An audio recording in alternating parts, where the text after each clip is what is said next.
Alright, welcome everyone, we're Semblance of Sanity. I'm Caleb. I'm Jacob. And we're here for Megalo Season 2, Episode 11. Alright. Joe's collapsed. Yeah, after having a really uncomfortable fight with Sachio. Yep. Yeah, and... it was no contest, because of course it was. Right. But that didn't necessarily make it any easier.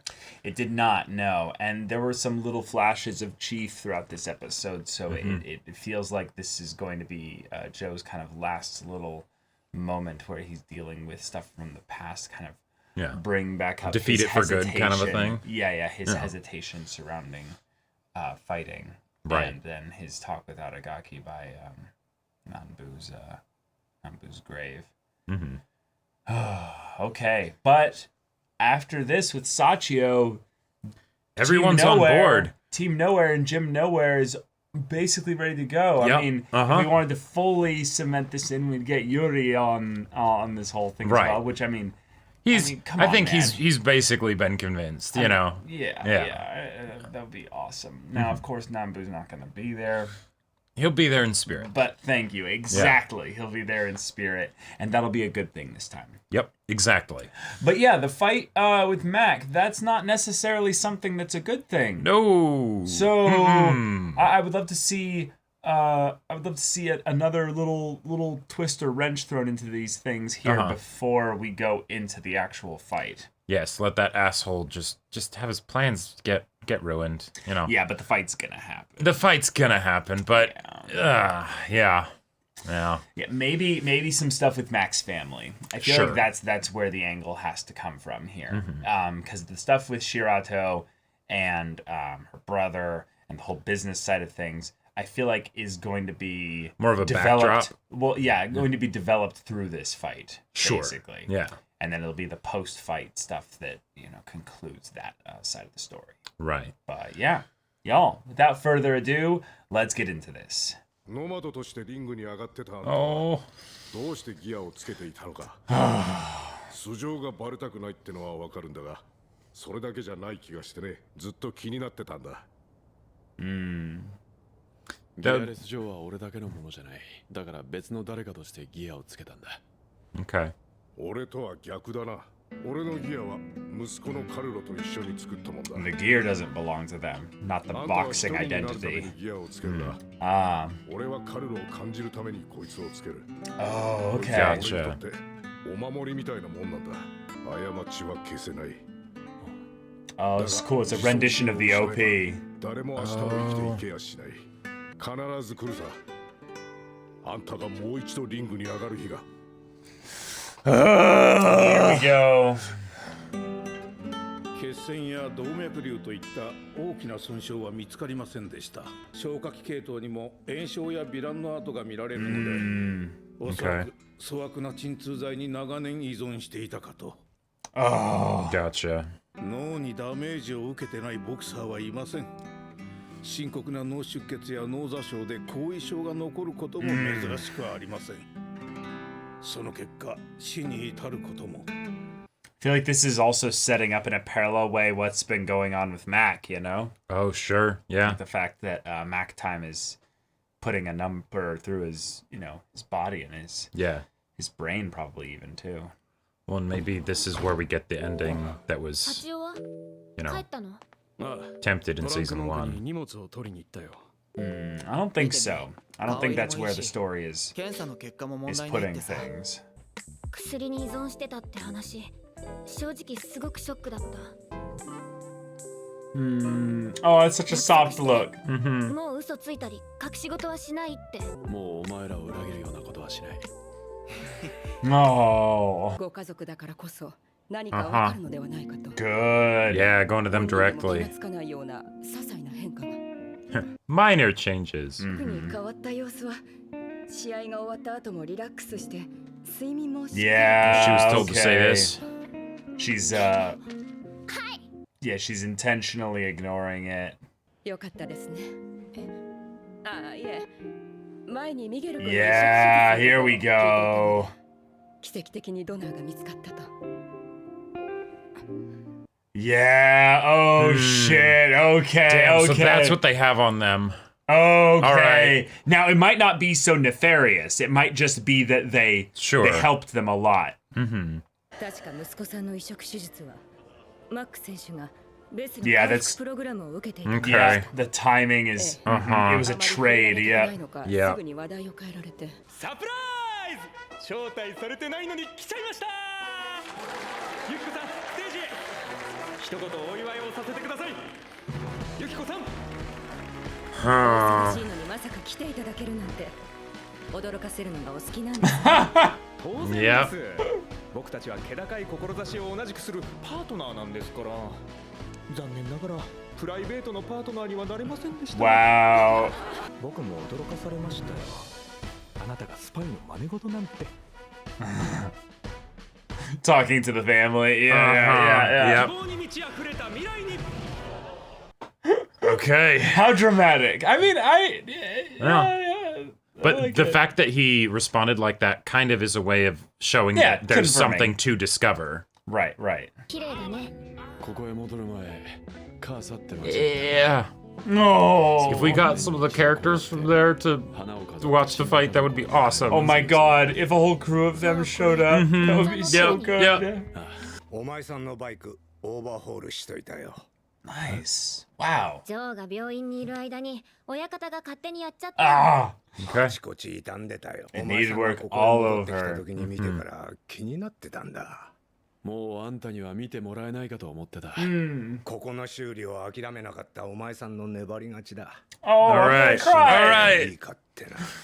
So あり happy. がとな。いいさ。ここを出てから俺はまた地下のリングに上がってた。Gonna fill them in on 知 what らない happened. 街を転々としながら、そのうち時間の感覚もなくなって明日こそ帰ろうって何度も思った。でも結局鎮痛剤で痛みをごまかしながらリングに上がり続けたおっさんのためだって勇気の試合に逃げたように。 God, this show's just killing it with the music. It really is. You just get exactly at the the communicating the emotion of what's going on. Oh, it's gonna be Yuri. チーフは死んじゃったの？ああ。でもチーフの思いは母さんのみんなが受け継いでいく。薬をやめられたのもここへ戻ってくることができた Because of them. Him, yeah, チーフのおかげだ。 yeah. そのことをみんなに話しておきたかったんだ。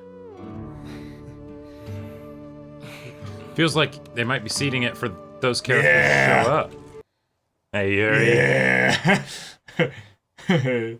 分かってるのは次が俺の最後の試合になるってことだ。 Nice.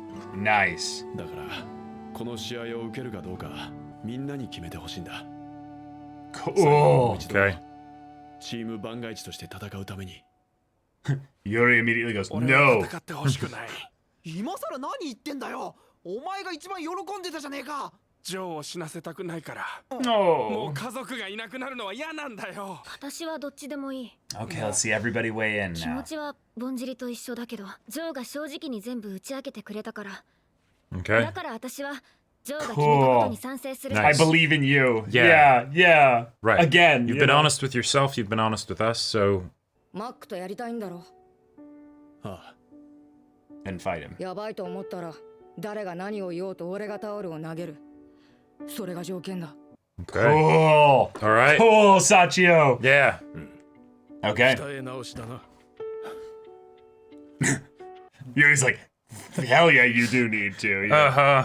お前についてやってほしい。竜にそう言われたよ。 That deep voice of his is so cool. 待ってました。ギアレスショーとうとう復活。 Now we party. Oh, what? そうじゃないんだ。 You're gonna be wearing gear? Chief's gear. Oh. Oh no. Oh. Oh. Okay. Oh. Okay. 試合は Ha ho ho. こいつをつけて戦いたい。こいつはチーフの形見なんだ。父親のために息子のカルロがカスタマイズした特別なギアだ。 All right. チーフはいつもカルロと一緒に戦ってた。だから俺もここでみんなで生きていくためにこのギアをつけたいんだ。 Now, the issue is that it's customized for him, so they're going to need those months Yeah, to tweak it to and adapt adjust it to to it. you. Yeah. Which then you won't be able to train with while they're doing that. So,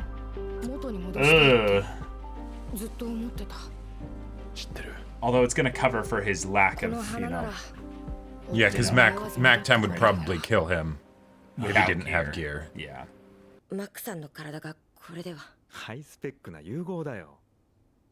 素晴らしいパフォーマンスを発揮させることに思考をシフトしなきゃ。データの数値はいつものように範囲内に収めてくれればいいから。Oh my god. そのためらいが未来を閉ざすことにつながる。そういう。Girl, you gotta do something. Holy shit.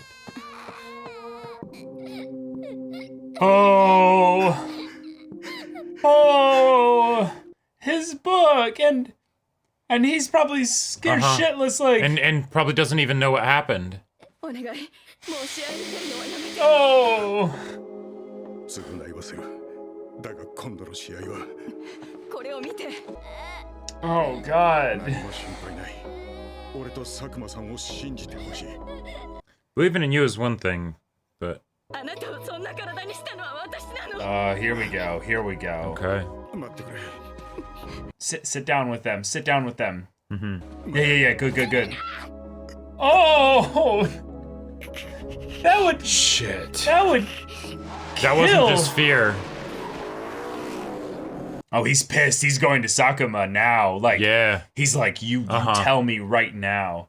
Oh! Exactly what's going on.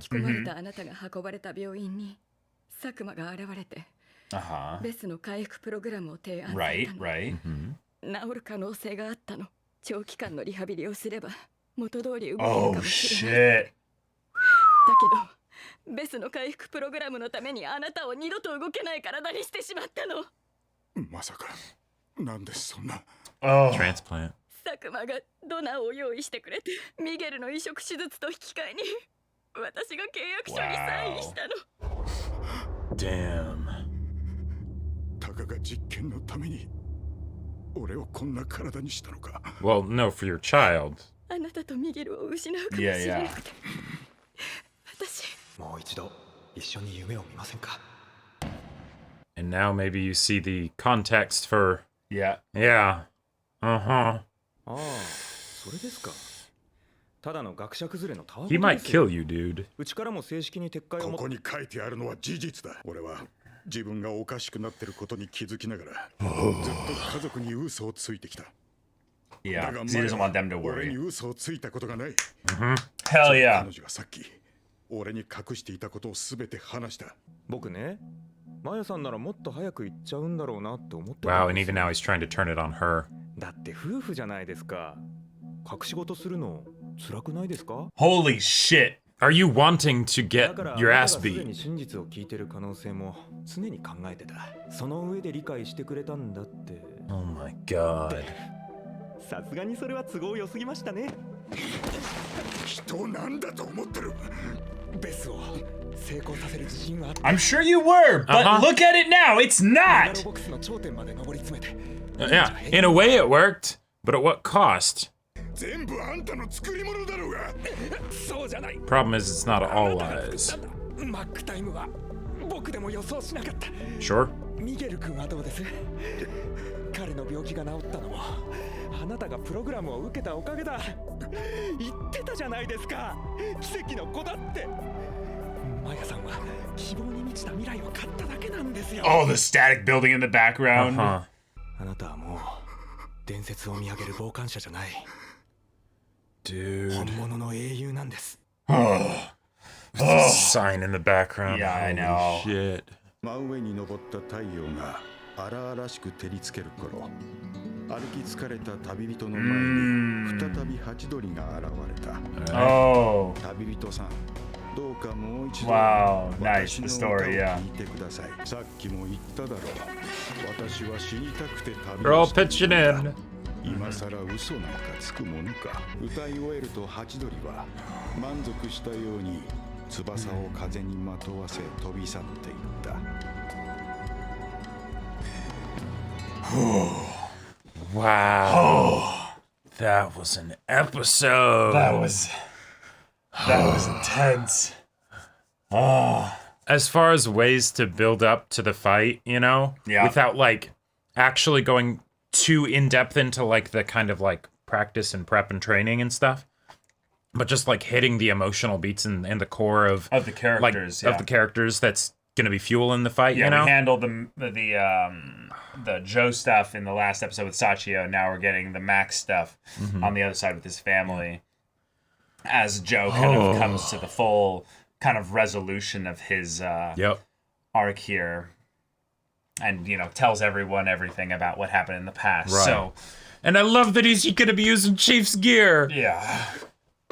This episode was. I love that show. Yeah, the show is just. Oh, chef's kiss. Like Chief's kiss, if you will. That's right. Yeah. I liked the first season. I liked the first season too. I liked the first season. First season was beautiful. Yeah, first season great. was wonderful. It was real story-wise, this is just this warms me. Like this is the kind of thing where such even good if shit. Like I would even recommend people to like, even if they had like decided that they didn't like the first season, I would still be like, you almost don't even need the first season for this. Like you do need it. You do need it. You do really need it. I really like that this is not a complete reboot. This very much does. It matters. It benefits that you know. immensely from the context of the first season. I would say no. You cannot watch this without watching. Yeah? No, because Nanbu, and everything going into what made Joe as simple as a character as he was. You can understand it up season. here, but you don't have the feelings associated with it. The chief arc you could do without any of the previous stuff. Sure, yes. And that works because you don't then really need to know who Nanbu is. And thus it would totally work. But this whole stuff after that, no. There's too many tie-ins and right, it's so powerful. Like it works so well as a sequel because it both reimagines the original content and also like is true to what it was in the first place. Yeah, you know? the new characters like Mac, Edison, the McDickface bastard.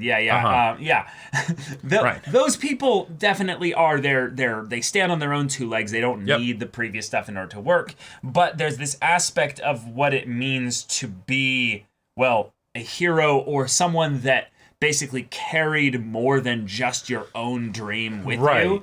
And a lot of characters in this show, as we're kind of racing towards the finish line here, are shown to be doing that in different ways. Joe holds the dreams of not just Chief now with him, but he also carries basically everyone from Jim Nowhere's kind of dreams as well, and that they can basically become a family again and form around this thing that they love, which is Megalo boxing, but also not just that, the idea of really coming around together like a family. Yeah, and I loved how that whole conversation happened at the table and everything, because that very much did feel like an old school thing of like, you know, Dad being like, hey, I want to make this decision, but we're a family and it affects all of you. So, you know, like let's all make the decision Let's all make the decision together, right? Contrasting with how things went in the backstory. Exactly. Now, to contrast things with the other family involved in this episode primarily, I just love the way this show is just so well written. Oh my God. The stuff with Mac's family, the Rosarios, I loved the reveal that the mom basically made a really tough call. She wasn't really as manipulated as I would think. She was definitely manipulated. Yeah, for sure. But it's the idea that she was staring down the loss of potentially her entire family here. Yep. Her boy, they could have probably maybe eventually gotten a donor, but it's that guarantee. You know, it's that guarantee of no, we can solve this really quickly. Exactly. And also, your husband, who there is a possibility could have recovered from this from extensive physical therapy. But getting to the point where he can walk again. You know? So like, you know, that's a recovery, but still that's not like 100% recovery, right? No, not necessarily. Now I love that it was, in her mind, also an experiment. She knew that this would be something that would be risky, but she's like, no, I can get my family back from this tomorrow. Okay. I am absolutely going to make that call. And quite frankly, I think that was. I think most of us would make that call. I think most of us would make that call. Yep. And of course, McBitch knows that, so that's like, and one of the things that I love about how this ends up setting things up based on the information that we get about the past, right, is that he was scummy back then, but the things that he was doing wasn't nearly as scummy as the stuff that he's doing now. Right, because now he's aware that the BES technology is actively making things worse. Right. So he's basically trying to cash in on the release of the product before things go to shit. Right. Which is interesting because if I was him, what I would do personally is I would take Mac in and basically say, okay, we're going to do a routine checkup. And just try and see what you can do so that he's at least as ready for the match as you can. You still get to have your cake and eat it by not admitting that there's a problem. Sure. But you at the very least try to see if you can resolve the problem. And now they've probably already read the data. Happening. Yeah. And he's probably already been like, oh, we can't actually really do anything anymore. It's more just... If we do anything really serious, it would involve letting the public kind of know that we had to do like... The genie's kind of out of the bottle at this point. And because the idea of the, like at the beginning with the deal that he presents to Maya, right? The only thing scummy about that, I would say, is the fact that he leveraged the... He dangled the donor thing. Right, he dangled the donor thing, right? Which is like that... Yeah. But it's bad. But the idea of him being open about, hey, this is experimental tech, right? Yeah. Like I think it can improve his odds, but it's not. We can't guarantee anything. We don't. Right, because they didn't know. They hadn't used it yet. And the idea that Mac Time, he's like, no, we couldn't have predicted that. That's you. That's all you, right? Like, that you actually were a mediocre boxer before this, and now look at you. We brought you up to level. Right. We gave you we didn't make you a shot. A superhuman. Right, but you took that shot and you carried it, way farther than we could have ever imagined. Something triggers in the Mac Time aspect that allows him to basically break the limiters of what his body would let him do because of fear or animal instincts that we typically have. It's impressive. Yeah. It's a thing that I would say a lot of humans have exhibited qualities of, where basically you get faced with that fight or flight instinct of, oh shit, a bear's chasing me, I need to hop this 10-foot fence. Right, exactly. Yeah. So you fly literally over the 10-foot fence. You don't hop over it. You literally boof, you explode your knees out. As you try to do that. Oh shit, yeah. Because I need to do this or I will die. Now. What I love about this is that this is built up to the point where the family has to address it. They have to confront it. In some ways, mirroring what went on with Joe. Exactly. That this has to be brought up to the surface. Everything needs to be talked about. And then Mac, rather than run from the situation, he pseudo disappears from there to go and directly confront. Which, hey, the guy. I'm all for that. Which right? I really loved that because he's shown in the way that they've built this up that he does trust the guy. And I refuse to say his name and give him that respect. Nope. But the idea that aspect is something that he truly believed, he feels so betrayed because he's like, no.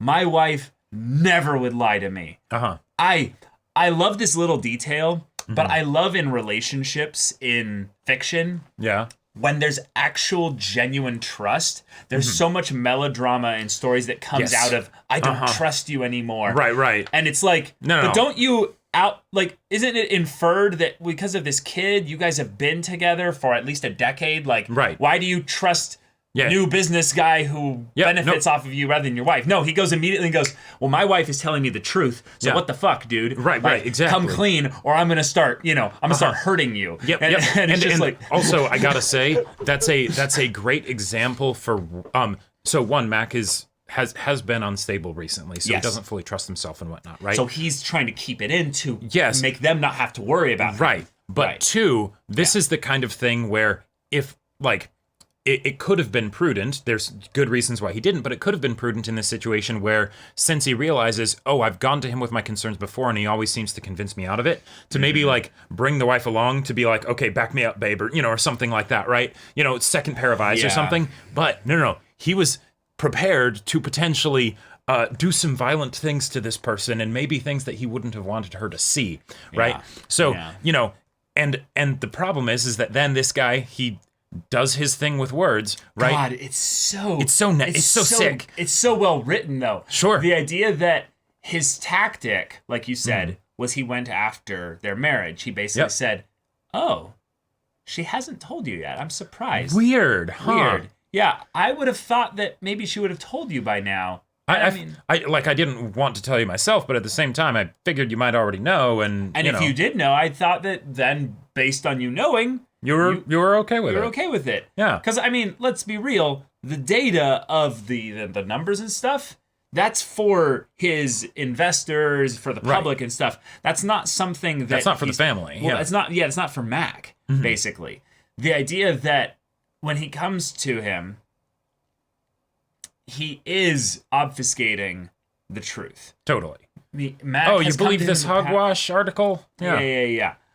Now, this is the part that I actively despise about this guy here. Yeah. Is that he not only played to Mac's insecurities in the way that he manipulated him here, but he leveraged the aspect of Mac's dream that he carried from seeing Joe fight all that time ago. Yep. The idea that dreams are held not by just the people that have the desire to act them out here. So Mac, being someone that holds this dream, Megalo boxing, but not only that, fighting like Gearless Joe, I almost wonder if that's something that we could be headed for in a very season 1 style finale twist, is that he goes directly to Joe? To Shirato. Oh. And he's like, take this out of me. Very a la Yuri style. Shit.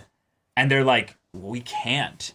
Like the actual BES stuff? Yeah, we can't actually take it out of you. That would be crazy. Like, we would kill you or something. Right, exactly. The only people that would probably have the expertise in order to do that semi-safely would be the people who put it in there. Right. And now they did partner with him there, so they probably have some minor things that they could do. But I would love to see a form of the season 1 finale where it's basically a thing where he's staring at himself and he's just like, well, I'm going to hurt myself or potentially even this hero of mine. Sure. So I want him to communicate the dream to Joe before the match or during the match. Yes. Have the opponents talk to each other beforehand. I am absolutely a fan of that happening. Yeah. And I'd also be curious if, like what you're talking about did happen, whether before the fight or after the fight or something like that, given that the McBitch mentioned that, hey, we didn't predict or realize or don't really have any control over Mac time because you're the one doing that. Yeah.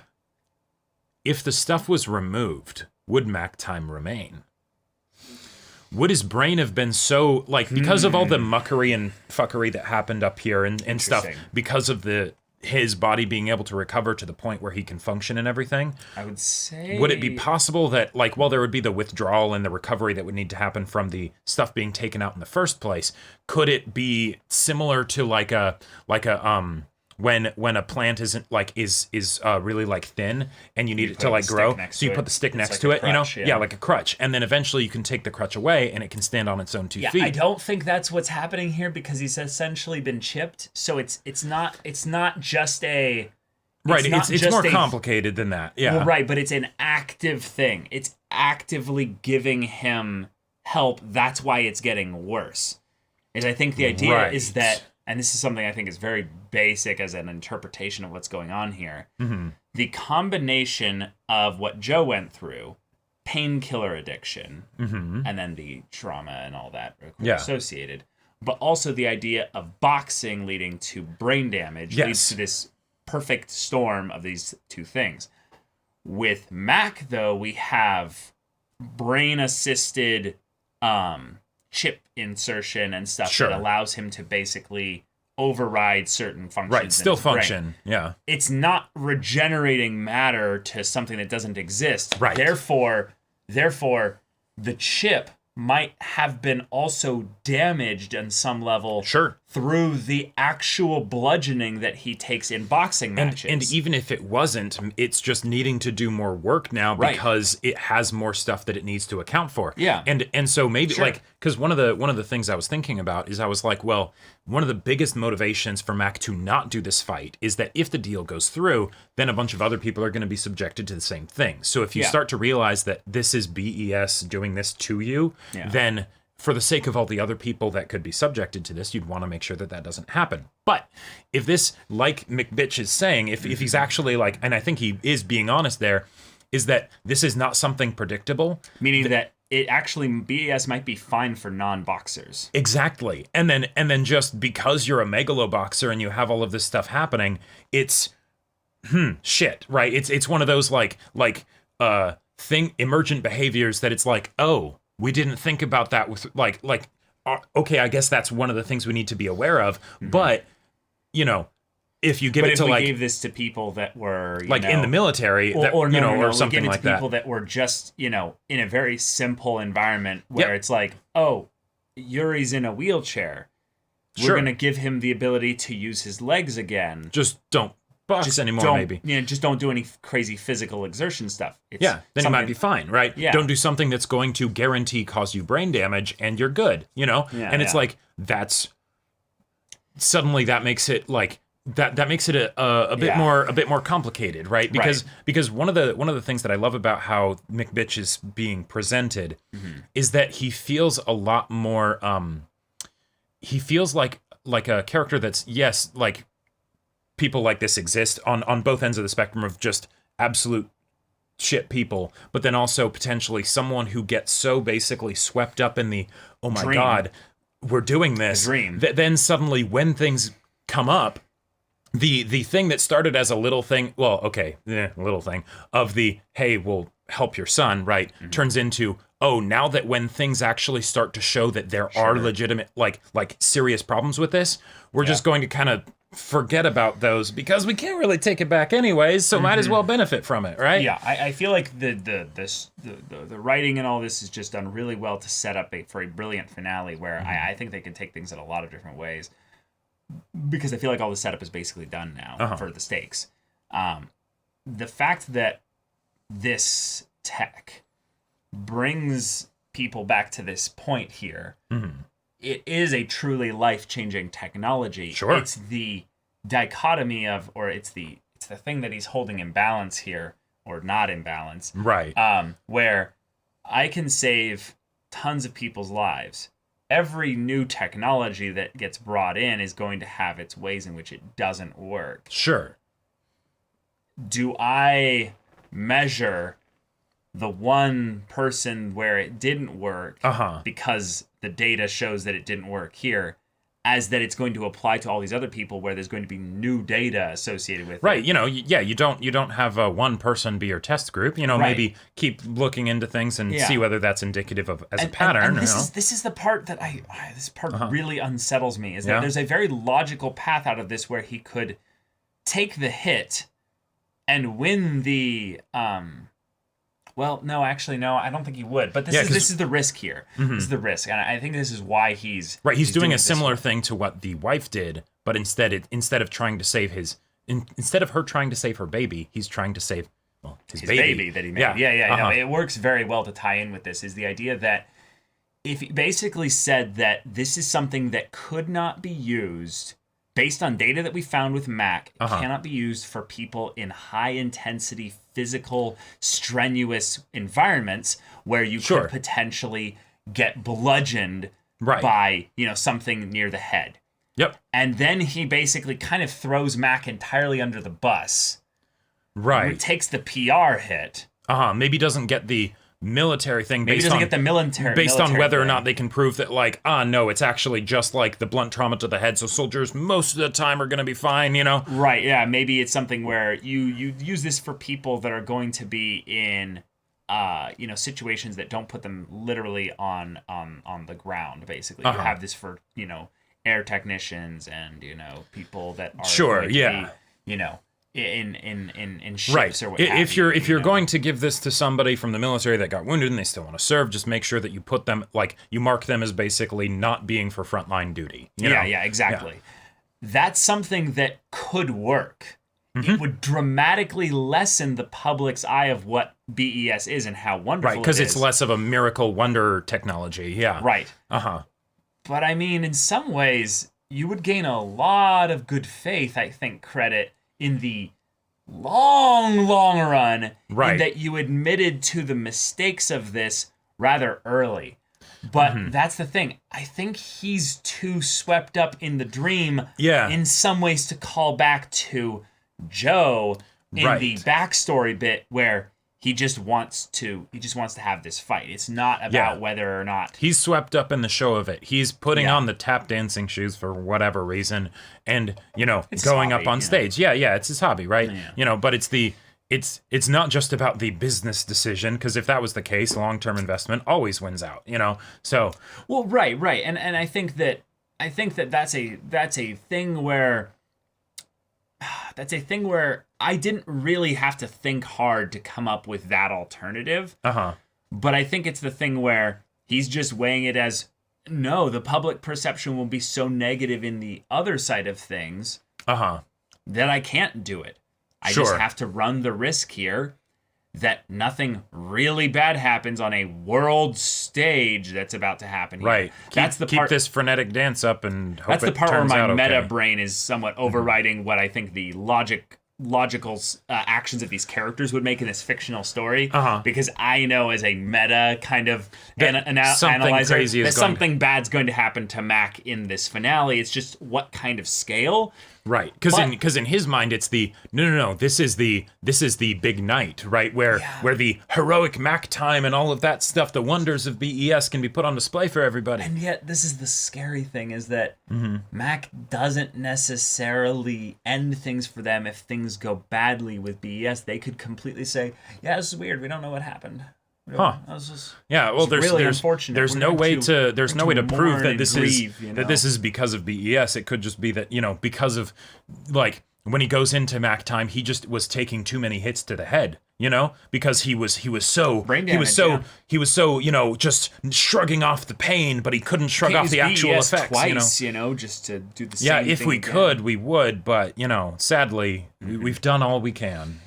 Yeah, there's a lot of ways they could spin it into like a tragedy that actually probably boosts BES even more. And gives them a lot of pity points and stuff. Right. Look at it was only able to do this much, but look at how much it was. But look at how much it was able to do. Yeah. And they could that's what they've been building on, is this story of what Mac has done with his recovery here. Yeah. So yeah, and the whole thing with the wife is a great way to make it so that it doesn't immediately go to the papers, right? Because Mac, him manipulating Mac, I get that, right? Mac isn't doing well, and it's a whole complicated thing, and he's great with words. And but it's his dream as well to do this. So. Yep, exactly. Yeah. But for the family that's seeing this, why not? Oh, okay, there we go. That'll do it. Yeah. But that's a whole thing going on here. But then we had this really lovely narration of the children's storybook of the hummingbird and the nomad, which is just really sweet. Having the family basically back together of nowhere while the family of Rosario gets put through the ringer this episode. That was really rough. The part where the kid's like, "Get away!" Yeah, I'm just like, I couldn't handle that. If I was a dad, I would break down. No wonder sobbing. He went to go beat the shit out of McBitchface. Yeah, but the point at which we can kind of see that, this nomad,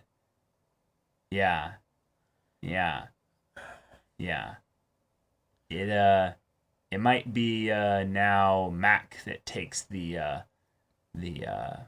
moniker of Nomad now. Right, yeah, the way they showed him walking off into the city, just like we saw Joe doing at the beginning of the season.